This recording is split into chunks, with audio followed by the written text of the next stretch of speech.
Prairie Johnson esteve desaparecida por 7 anos.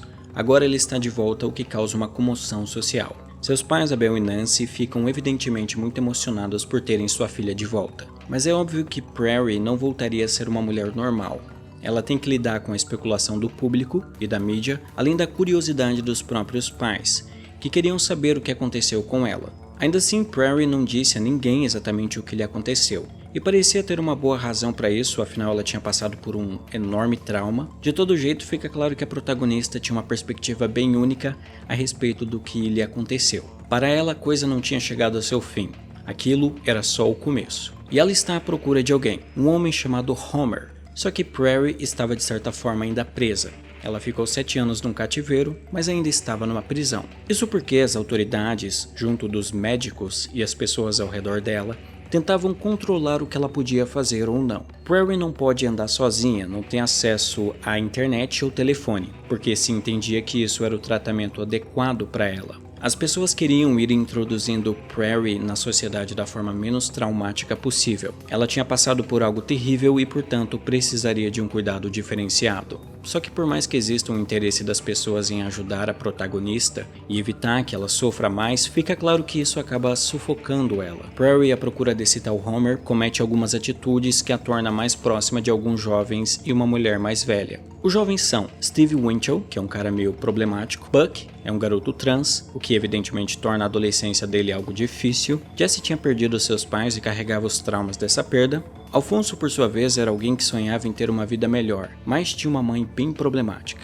E por fim, tem a professora, que é a mais velha do grupo. Seu nome é Elizabeth e ela recentemente perdeu o irmão, então ela ainda estava lidando com o sentimento de luto. E olha só, é a atriz que faz a Phyllis em The Office. Ok, então esses são os personagens. A Prairie diz que precisa deles para fazer alguma coisa. E ela tinha esse jeito de cativar as pessoas e fazê-las colaborar, o que é essencial para convencer toda essa galera a se juntar a ela. Mas para fazer a coisa acontecer, a protagonista precisaria contar sua história desde o começo. E quando eu falo começo, é começo mesmo, tipo a infância dela. Algo importante para falar sobre a Prairie é que ela era cega antes de sumir, mas quando voltou estava enxergando novamente. Como ela recuperou a visão era um mistério para todos. Prairie explica que nasceu na Rússia, filha de um homem muito rico. Seu nome de batismo era Nina. E enfim, quando criança ela enxergava normal. Só que devido a um acidente de ônibus, ela e várias outras crianças, também filhos de pessoas muito ricas, acabaram morrendo. Sim, ela morreu, mas a morte não foi o fim para ela. Nina se viu em um plano espiritual onde uma mulher chamada Katun era uma espécie de guia para ela. Katun deu uma opção à jovem Nina: voltar à vida, sabendo que viveria coisas horríveis, ou morrer e alcançar a paz. Nina escolheu voltar à vida, mas Katun tirou a visão dela. A partir daí, a protagonista ficou cega. O pai de Nina sabia que o acidente de ônibus havia sido arquitetado por homens influentes da Rússia, oligarcas que queriam mostrar a ele e outros homens ricos que eles não tinham tanto poder e influência quanto supunham. Nina foi a única criança que sobreviveu ao acidente de ônibus, e diante disso, como uma forma de protegê-la, o pai de Nina decidiu colocar a filha em uma escola americana para crianças cegas. Algum tempo depois, o pai da protagonista morreu. Nina então foi adotada por uma tia distante, que na verdade não ligava muito para a menina. O ambiente em que Nina vivia com a tia era bastante tóxico. A mulher estava envolvida em todo tipo de coisa ilegal. Inclusive, ela estava vendendo crianças para casais americanos que desejavam ter filhos. Um desses casais, Nancy e Abel Johnson, estavam dispostos a adotar um bebê. Mas quando Nancy vê a pequena Nina, ela decide adotar aquela menina. Rimou até. Como a tia da protagonista não se importava com a sobrinha, ela apenas pega o dinheiro do casal e entrega Nina para Belle e Nancy. A partir dali, Nina passou a se chamar Prairie Johnson. O casal que a adotou tinha que lidar com alguns problemas em relação a Prairie. Ela era uma garota boa, mas tinha estranhos sonhos e crises de sonambulismo bizarras. Estava claro que ela tinha sofrido muitos traumas em sua pouca idade. Os sonhos de Prairie estavam relacionados ao pai dela, que ela acreditava que ia ver de novo. A menina foi medicada e conforme foi crescendo, as crises pararam um pouco, até que Prairie ficou convencida por causa de seus sonhos que iria ver seu pai mais uma vez, esperando por ela próximo à Estátua da Liberdade em Nova York. Sendo assim, sozinha e cega, Prairie se aventurou para ir a Nova York. Ela não explicou nada disso aos seus pais adotivos porque sabia que eles não entenderiam. O plano de Prairie era voltar em alguns dias. Mal ela sabia que só voltaria a vê-los em 7 anos, depois de passar por experiências terríveis. Quando vai a Nova York, Prairie não encontra seu pai no lugar que pensou que encontraria. Ela fica lá um tempo, vivendo como pode, e Prairie se vira conseguindo algum dinheiro tocando violino na estação de metrô. A bela melodia que ela tocava acaba emocionando este homem chamado Hunter Aloysius, ou simplesmente Hap. Hap pergunta a Prairie se ela já teve uma experiência de quase morte. Ela fica confusa sobre como aquele homem poderia saber disso. Hap então explica que ele é um cientista que estuda pessoas que passaram por esse tipo de experiência. Essas pessoas, dizia ele, depois de ir para o outro lado e voltar, traziam consigo habilidades extraordinárias, como cantar de uma forma emocionante, tocar melodias belíssimas, se tornar um gênio da matemática ou em linguagem, enfim, coisas que antes tais pessoas não poderiam fazer, mas que após morrer e voltar é despertado algum tipo de sensibilidade nelas. Hap sentia essa sensibilidade na melodia de Prairie. A protagonista então conta ao cientista sua história, e ao longo da conversa, ela se sente confortável com ele, a ponto de pedir para fazer parte do estudo de Hap. Hap aceita com entusiasmo a oferta de Prairie e a leva até seu laboratório. Era em um lugar afastado, muito afastado. E quando chega ao lugar, Prairie é dominada por uma sensação de medo e uma intuição de que algo ruim pudesse acontecer. Ela estava na casa de um homem que não conhecia tão bem, afinal de contas, apesar de sentir uma forte conexão com ele na conversa que tiveram antes. De qualquer jeito, ela pede para ligar aos seus pais e dizer onde estava. Hap deixa, mas quando ela liga, o telefone fica apenas tocando sem que ninguém atenda do outro lado. Talvez seus pais estivessem ocupados. De todo jeito, o fato do cientista deixá-la ligar sem problemas era uma forma de mostrar que ele não tinha más intenções. Mais segura, Prairie vai junto de Hap até o laboratório que ficava no subsolo. Lá ela é levada até seu quarto, que na verdade se revela como uma cela.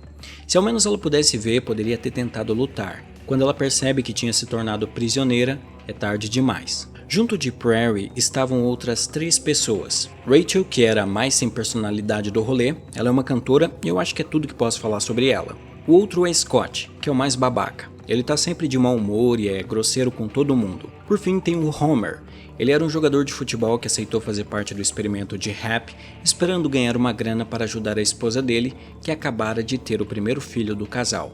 Hap, no entanto, nunca mais viu sua esposa, e o pensamento de que ela achava que ele simplesmente sumiu, não querendo cumprir sua responsabilidade como pai, o deixava ainda mais irritado e triste por sua condição. Aparentemente, a galera toda aqui gosta de entrar em experimentos científicos de supetão, sem avisar ninguém de onde estava e com quem. Mas ok. Naquelas celas, a condição de todos era bem precária. Eles bebiam uma água corrente que passava pelas celas, água essa que também tinham que usar para higiene. E toda a comida que tinham acesso era uma ração escrota. Prairie acaba convencendo Hap a deixá-la sair da cela por algumas horas. Primeiro porque ela não tinha um de seus sentidos, assim se ela fosse totalmente privada do ambiente externo, ela não iria sobreviver. E para Hap, Prairie sair da cela por algumas horas não seria uma grande ameaça, justamente porque ela era cega. No entanto, ele estava subestimando ela. Conforme Prairie vai ganhando a confiança dele, e até fazendo com que o cientista comece a gostar dela, a protagonista usa isso para criar planos que pudessem ajudá-la e aos outros prisioneiros a escapar. O primeiro deles é quando ela consegue aos poucos pegar várias pílulas para dormir de Hap. Prairie esmaga as pílulas fazendo um pó, e agora ela fazia alguns serviços domésticos, inclusive cozinhar. Assim a protagonista aproveita a chance para colocar aquele pó no ensopado de Hap.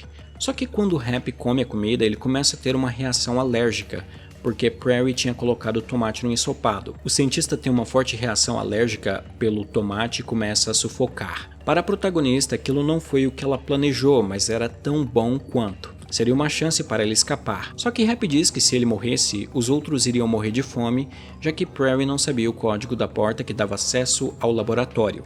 Mas ela poderia ligar pelo telefone, né? E pedir ajuda. Enfim, de qualquer jeito, Hap diz para Prairie pegar o remédio que cortava a reação alérgica que estava no banheiro. Ela vai e encontra uma das cobaias do cientista morta na banheira. Essa cobaia os outros chamavam de August, e ela morreu ainda antes de Prairie chegar. Antes que ela possa tomar a decisão se iria dar o remédio ou não a Hap, o cientista aparece no banheiro e de maneira desesperada pega sua cura e assim consegue evitar que a reação alérgica fique pior. O outro plano deles entra em ação na mesma hora. porque Prairie pegou uma carta que seria enviada por Happy depois pelo correio. Eles abrem a carta e escrevem recados se identificando, pedindo ajuda e todo esse tipo de coisa. Depois eles fecham a carta esperando colocá-la no lugar que estava. A ideia é que Happy colocaria aquela carta junto das outras na correspondência, sendo que quem recebesse a carta e a abrisse, veria que tinha pessoas numa terrível situação e mandaria ajuda. E bem, esse plano tinha vários problemas porque tinha grandes chances de Happy perceber que o conteúdo da carta tinha sido alterado. A própria Prairie fala isso, mas era uma esperança para eles se agarrarem. De todo jeito, o plano não chega aí pra frente, porque a carta cai na água corrente da cela e some para sempre. No outro dia, quando Prairie estava na cozinha junto de Happy, ela aproveita a oportunidade para empurrá-lo escada abaixo. A protagonista foge. Saindo pela floresta, embora ela não possa ver, Prairie consegue perceber que ela está num lugar completamente isolado, em frente a um enorme precipício. Antes percebemos que esse lugar era bem isolado, porque para chegar aqui o cientista precisou utilizar um avião, que ele mesmo pilotava, aliás. Agora conseguimos ver mais claramente o quão desértico esse lugar é. Inclusive os mantimentos eram entregues uma vez por mês para o Happy. De todo jeito, Prairie percebe que não tinha para onde ir, e então ela recebe uma forte pancada na cabeça. A pancada foi tão forte que a prisioneira morreu. Novamente, Prairie encontra Khatun. A guia do plano celestial mais uma vez oferece duas opções à protagonista. Khatun diz que Prairie poderia escolher a morte, se juntar a seu pai e junto dele viver em paz para sempre. Ou ela poderia voltar à Terra para ajudar seus amigos que estavam presos e encarar tudo de terrível que ainda estava por vir. Era uma escolha difícil, mas Prairie acreditava que sua missão estava na Terra, então essa é a escolha que ela faz. Khatun diz a Prairie que agora ela voltaria a enxergar. E além disso, ela entrega um pássaro à nossa heroína para que ela engula a ave. Aquilo era um marco. A partir de agora, Prairie entende melhor quem ela e os outros são. Aquilo trouxe iluminação a ela. Ao voltar à vida depois de seu coração ter parado por 7 minutos, Happy fica ainda mais fascinado por sua cobaia. Depois, quando novamente é colocada na cela, Prairie faz movimentos estranhos enquanto dorme e todos ficam sem entender o que é aquilo. Ao acordar, quando fala com os outros, Prairie sugere que para eles saírem dali, precisam descobrir exatamente qual experimento Happy estava fazendo com eles. Todos eles tinham passado por experiências de quase morte, e após isso mudaram de alguma forma. Mas Happy pegava um deles de tempos em tempos para fazer testes que eles não sabiam quais eram. Isso porque, quando o cientista pegava sua cobaia, ele colocava um gás nas celas. Assim, todos dormiam e, quando acordavam, não se lembravam de nada do que tinha acontecido. Agora eles iriam tentar achar uma forma de saber o que acontecia com a cobaia que era levada para testes. Fora isso, Prairie também diz que eles são anjos,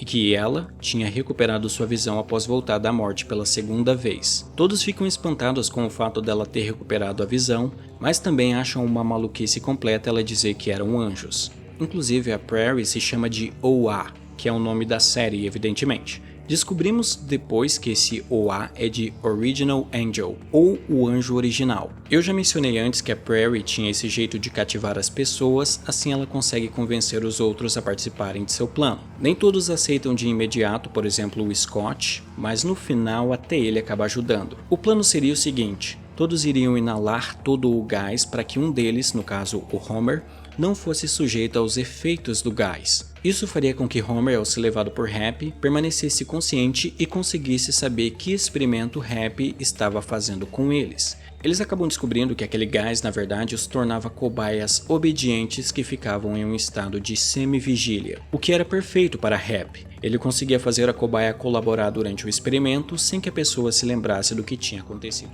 Através disso, Homer descobre que o cientista estava matando todas as suas cobaias e as revivendo no final do experimento, esperando registrar dados de como era o pós-vida. É muito interessante porque a cobaia acessa dados de Happy que mostra como a pesquisa dele foi evoluindo. A princípio ele usava pessoas normais, ou seja, que nunca tinham tido experiência de quase morte, só que a taxa de fatalidade era muito alta. 90% das cobaias morriam após o experimento, elas não conseguiam ser ressuscitadas. O cientista então descobriu que pessoas que passaram por experiência de quase morte, sendo expostas ao processo de morrer e ser revivida, tinham uma taxa de sucesso muito maior. Essas cobaias especiais possuíam uma capacidade quase infinita de serem revividas, e é por isso que ele começou a procurar tais pessoas. Ou seja, todos os prisioneiros que estamos acompanhando tinham morrido e voltado à vida várias vezes. Mas eles não se lembravam de nada por causa do efeito do gás. A partir disso, Homer decide que irá tentar ficar acordado e consciente até a hora de morrer para saber exatamente para onde ele ia e o que fazia. Só que isso nunca dava certo, porque quando ele estava prestes a morrer, ele demonstrava medo. Happy percebia isso e então aplicava mais uma dose do gás em Homer. No entanto, ele ficou obstinado em ficar consciente ao longo de todo o processo, e ele tentou muitas vezes, por anos, ficar calmo na hora que iria morrer. Só que a coisa nunca dava certo. Isso se tornou rotina. Até Prairie começou a pensar que esse plano nunca iria dar certo. Ainda assim, eles continuaram com o plano, e quando estava prestes a morrer, dessa vez, ele não ficou em pânico. Nosso herói atravessa para o outro plano. Prairie disse a ele que quando estivesse no outro plano, Homer deveria comer alguma criatura como ela fez, assim conseguiria a iluminação. Na sua experiência do outro lado, tudo que ele acha é um peixe no aquário. Ao voltar para a cela, ele diz a Prairie que finalmente conseguiu estar consciente durante todo o processo e que fez o que ela mandou. Ainda assim, ele disse que comer aquele peixe não o fez se sentir diferente, iluminado ou qualquer coisa assim. De qualquer jeito, quando Homer dorme, ele faz os mesmos movimentos estranhos que antes Prairie fez, o que demonstra que a coisa tinha dado certo. Happy agora vai atrás de uma outra cobaia para seus testes. Ele viaja para Cuba, onde encontra essa mulher que toca violão extremamente bem, de uma forma que emociona a todos. Isso e os dados que ele recolheu sobre a mulher chamada Renata deixa bem claro que ela passou por uma experiência de quase morte. E após vivenciar isso, ela voltou com essa habilidade extraordinária de criar melodias emocionantes. Happy tenta convencê-la a fazer parte de seu experimento, oferecendo a ela uma nova vida nos Estados Unidos e bastante dinheiro por sua contribuição, mas a mulher nega a proposta.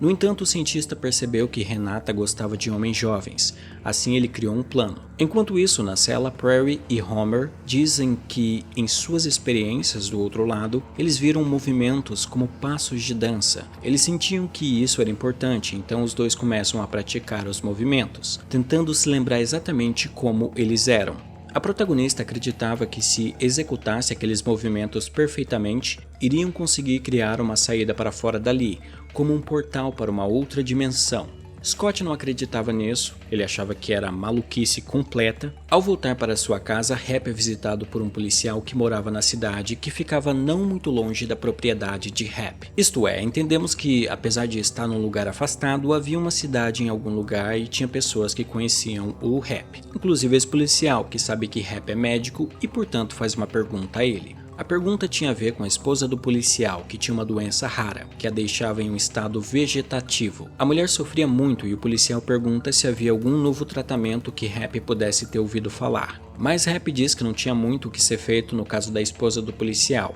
Ainda assim, ele prometeu que iria fazer algumas pesquisas para ver se tinha algo novo. Assim, o policial agradece e vai embora, sem imaginar que havia um grupo de pessoas presas naquele lugar precisando da ajuda dele. Através das câmeras de vigilância, Happy percebe que Prairie e Homer estavam gostando um do outro, algo que não o agrada nem um pouco. Happy então faz o seguinte, ele voa novamente até Cuba, levando Homer consigo. Ele consegue convencer seu prisioneiro a não tentar fugir nem fazer nada a ele, porque primeiro estariam em Cuba, então o FBI não conseguiria fazer nada em relação a eles, pois não tinham jurisdição. Segundo o que Happy fala, que se algo acontecer a ele, os amigos de Homer morreriam de fome, já que ele não conseguiria voltar para alimentá-los. Eu não vou me concentrar em ficar procurando falhas nessa parada, porque esse vídeo não tem essa proposta, mas várias coisas aqui eu acho um pouco forçadas.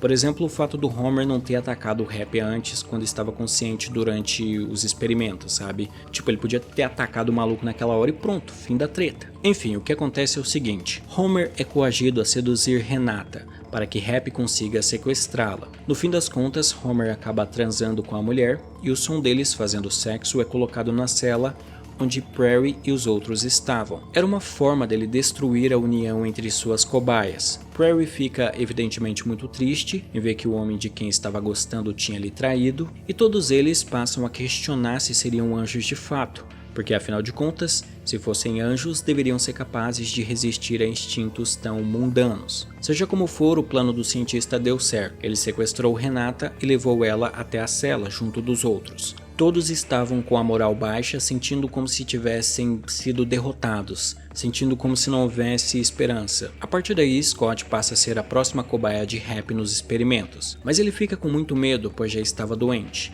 e ele sabia que não seria capaz de sobreviver a mais testes. Assim, o que ele faz é revelar informações sobre o que seus companheiros de cela estavam planejando, para tentar barganhar com Happy. Scott revela que os movimentos que Prairie e Homer faziam era para abrir um portal que os levaria para uma outra dimensão, mas Happy acha tudo isso uma bobagem completa. No entanto, algo que ganha a atenção do cientista é quando Scott revela que Prairie estava enxergando novamente. Happy não sabia disso e sente-se manipulado e enganado por Prairie. Ele também sente ciúmes, já que gostava da protagonista. O cientista acaba se distraindo e simplesmente acontece dele matar Scott de uma forma não planejada, o que impediria que ele pudesse ser revivido depois. Happy leva o corpo da cobaia até os outros e diz que isso aconteceu apenas porque Prairie escolheu mentir para ele. Isso deixa todos ainda mais tristes, mas Homer e a protagonista acham que essa é a oportunidade para ter fé e seguir em frente. Os dois então passam a executar aqueles movimentos de dança por horas e horas a fio, não sabendo exatamente no que aquilo resultaria. Só que então algo inacreditável acontece. O sangue de Scott espalhado no chão volta para o corpo dele, e Scott volta à vida. Quando volta, Scott diz que tudo era verdade. Embora ele já tivesse morrido antes, agora ele viu de maneira palpável o outro plano. E mais, ele disse que havia 5 movimentos. Quando eles soubessem os 5 movimentos, conseguiriam criar um túnel para outra dimensão, assim estariam livres de Happy. Prairie tinha o primeiro movimento, Homer o segundo e Scott o terceiro. Mas havia um problema. Happy os observava e ao ver a cobaia que antes estava morta sendo ressuscitada, ele fica em êxtase. Mas precisamos falar do que Prairie estava fazendo agora com seus novos amigos. Ela contou toda a sua história a eles, pois queria ensiná-los os 5 movimentos. Quando todos aprendessem, ela poderia criar o portal interdimensional para viajar onde seus amigos estavam e libertá-los. Isso porque Prairie conseguiu escapar, mas os outros continuavam sob o poder de Happy. Após Scott ressuscitar, se passaram mais 2 anos. Eles continuavam praticando os movimentos e durante esse período, Renata conseguiu o 4º movimento para eles. Eles achavam que Rachel poderia fornecer o 5º movimento para eles, mas ela nunca conseguiu fazê-lo. Outra coisa que eles entenderam é que poderiam esquecer tudo o que aconteceu a eles após passarem pelo portal interdimensional. Então o que eles fazem é marcar na própria pele cada um dos movimentos. E é por isso que Prairie tinha cicatrizes em sua pele. Ela explica aos outros jovens que havia várias dimensões, vários mundos, cada um com diferentes possibilidades. Por exemplo, cada vez que você escolhe fazer algo, isso leva a consequências que te levam para um rumo diferente. Se você tivesse escolhido outra coisa, teria uma outra vida. Segundo Prairie, todas essas possibilidades estavam empilhadas, uma em cima da outra, em diferentes dimensões, e através da experiência de quase morte, era possível acessar essas diferentes realidades por um curto período de tempo. Mas com os 5 movimentos, eles poderiam abrir um portal que dava acesso a todas as possibilidades. Assim poderiam escolher em qual realidade viver de maneira definitiva. Eles escapariam daquela prisão e viveriam numa realidade paralela. Os outros perguntam a ela como era o portal interdimensional, mas ela diz que não sabe porque nunca o abriu. Tudo o que sabe é que será invisível, mas esse lance dela não ter aberto o portal não faz sentido para os outros, afinal ela conseguiu escapar. Só que Prairie não escapou abrindo o portal, ela escapou de uma outra forma. E ela explica que a viagem entre dimensões seria como se levado por uma correnteza invisível. Você seria carregado para uma outra dimensão, mas não seria algo quebrando o tempo e espaço com luzes impossíveis aparecendo ao seu redor. Seria quase como fechar os olhos, sentir uma brisa e estar em um outro lugar. De volta à cela, os prisioneiros estavam no impasse, porque Happy também estava aprendendo os movimentos através deles. Eles precisavam descobrir o 5º movimento, treiná-lo e depois colocá-lo em prática de um modo que Happy não aprendesse o movimento também. Sendo constantemente vigiados, isso era um desafio para nossos heróis. Um dia o cientista encontra um colega que também estudava sobre o pós-vida. Aquela era a única pessoa com quem Happy conseguia ter uma conversa, ainda que fosse uma conversa superficial, porque o colega não sabia que Happy sequestrava pessoas para fazer seus experimentos. De todo modo, conversando com seu amigo, Happy acaba deixando claro que sua pesquisa estava muito à frente da dele, e porque ele estava próximo de uma descoberta que mudaria tudo. Nisso acontece uma reviravolta porque o colega ameaça Happy com uma arma, pedindo para ele revelar todos os detalhes de sua pesquisa. Afinal, aquele homem trabalhou sua vida toda para estudar isso, e não ia aceitar que Happy fosse a pessoa que ia colher os louros por descobrir o que acontece após a morte. Nisso, os dois acabam lutando e Happy mata seu amigo. Ele então volta para seu laboratório consternado pelo que aconteceu. Agora o cientista usa Prairie como cobaia para seus testes. Seria a primeira vez dela. Happy oferece uma proposta. Ele convida Prairie para fugir junto dele. Com os 2 primeiros movimentos descobertos, eles poderiam criar uma clínica que poderia curar os incuráveis. Ganhariam fortunas. Só que Prairie, evidentemente, não aceita a proposta. Mas ela percebe que Happy estava desesperado. Algo tinha acontecido para ele querer desistir de seu estudo e começar uma vida nova. De todo jeito, ao submeter Prairie à experiência de quase morte, ela volta para a dimensão superior onde procura por Katum, esperando conseguir o 5º movimento. Katum não aparece, o que quer dizer que Prairie e os outros teriam que conseguir o movimento de outro jeito. Nesse momento ocorre uma reviravolta. O policial de antes volta e entra na casa de Happy sem avisar e então percebe que o cientista tinha pessoas em cativeiro. Happy, no entanto, é esperto e propõe um trato ao homem da lei. Se ele fechasse os olhos para o que acabou de ver, Happy poderia curar a mulher dele. Claro que o policial acha que o cientista está mentindo, mas Happy garante que é verdade, que suas cobaias possuem os meios para curar até a pior das enfermidades. O homem desesperado resolve tentar essa improvável chance. O policial busca sua esposa e a mulher enferma é levado aos tratos das cobaias. Prairie e Homer sabiam que se eles não fizessem nada seria o fim de Happy. Ele ia parecer um louco completo e seria preso pelo policial. Por outro lado, eles podiam curar aquela mulher, livrá-la de sua terrível doença. Prairie não achava certo negar ajuda mesmo que isso os livrasse. Afinal, se eram anjos de fato, eles deveriam ser completamente altruístas. Mas é aquilo, né? Eles poderiam não curar a mulher naquele momento, deixar Happy ser preso e depois procurar o policial e aí sim curar a mulher dele. É só fazer a parada depois que vocês estiverem livres, galera. Pensem um pouco. De qualquer jeito, eles decidem curar a mulher, fazendo os movimentos sagrados.